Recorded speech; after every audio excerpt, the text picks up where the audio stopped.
जाना भैया हम तो बबलू पा गड़ेरिया हवाई करिए नहू गड़ेरिया एमपी के हैं। इनका नाम गजोधर बाबा दाढ़ी वाली।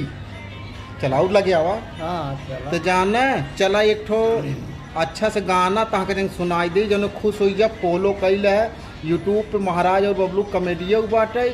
2 ठो चैनल बा शिवा और कॉमेडी सर्च करे जाने और बबलू पाल फेसबुक पे जानते ही है। तो लगाना सुना स्टार्ट नाउ।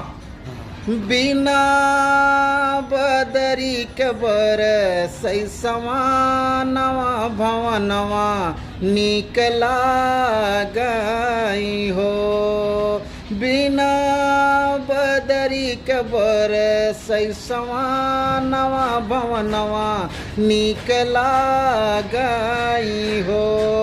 रनिया तोहरे जन्मे ललनवा ललन बड़ा सुंदरी हो। और काल सुनाऊँ हाँ याद कर लेता।